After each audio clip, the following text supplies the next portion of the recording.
It's Wednesday, so happy hump day, everyone. Gary Gensler is going to be in front of the House Financial Services Subcommittee regarding a hearing called Coincidence or Coordinated?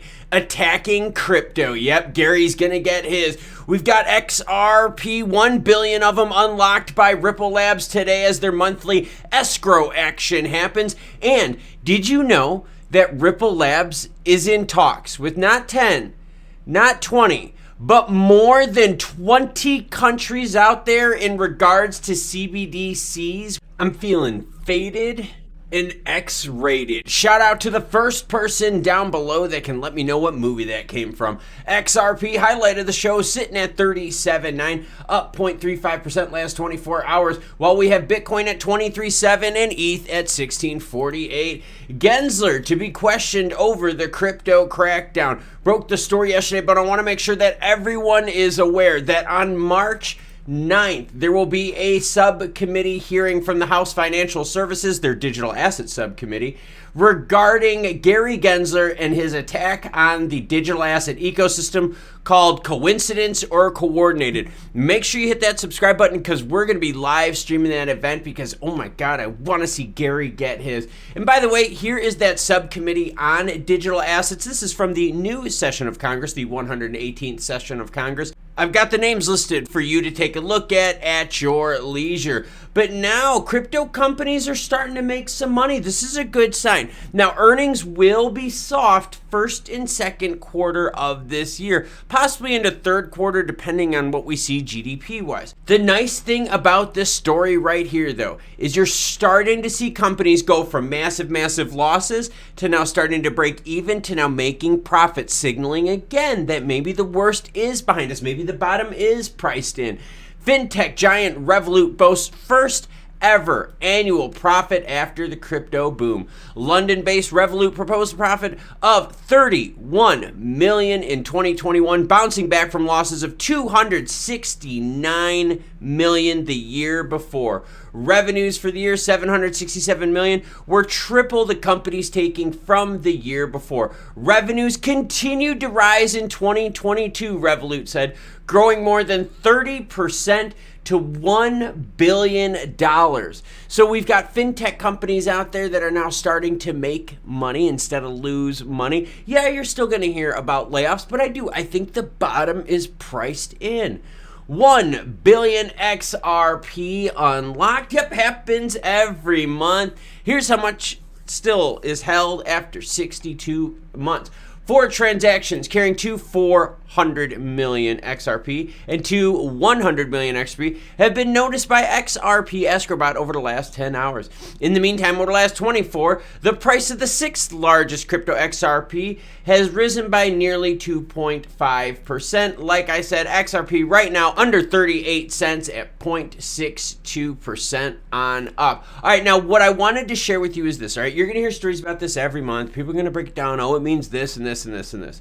If you want to know what this really means, I've got the best thing for you. It's from their CTO, David Schwartz, because as always, any article you see in this video will be linked in the description below.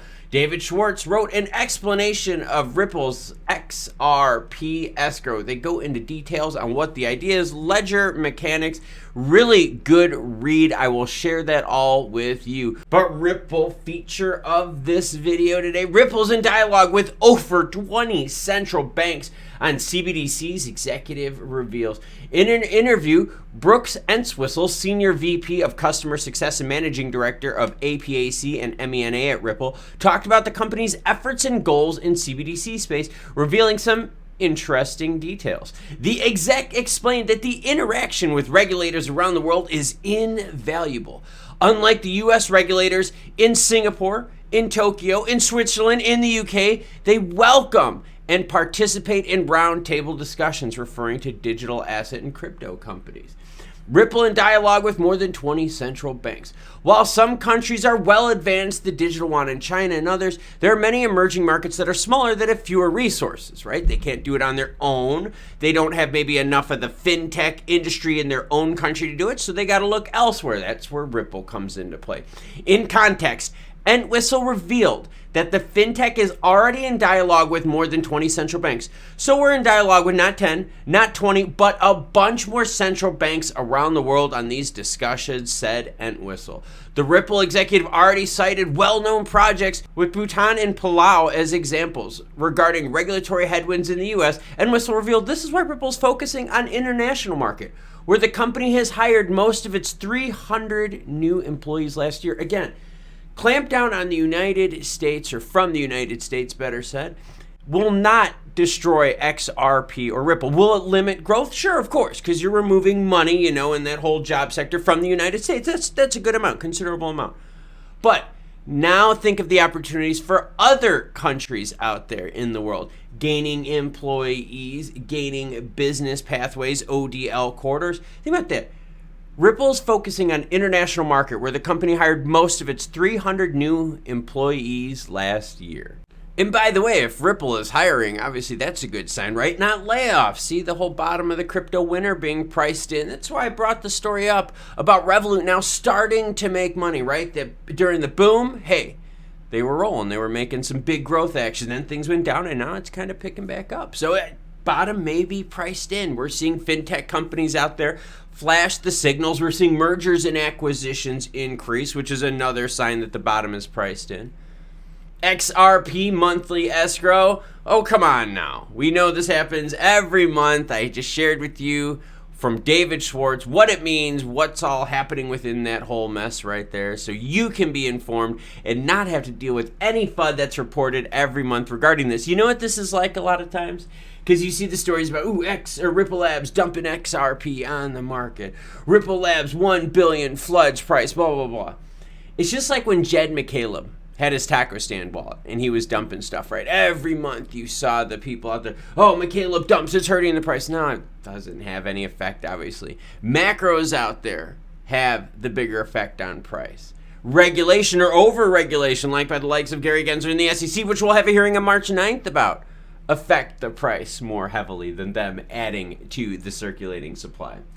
I appreciate y'all watching and sticking around this far. If you want something cool, channel right here, I'm sharing with you my fasting stuff. Yeah, that's right, did a 36-hour fast, felt great. I'm going to be sharing it on that channel. If you want more Ripple Labs XRP juicy goodness, that's this video right here. Until more news breaks, I'm going to get an elliptical session in this morning. You cool cats, though, have a great rest of your day.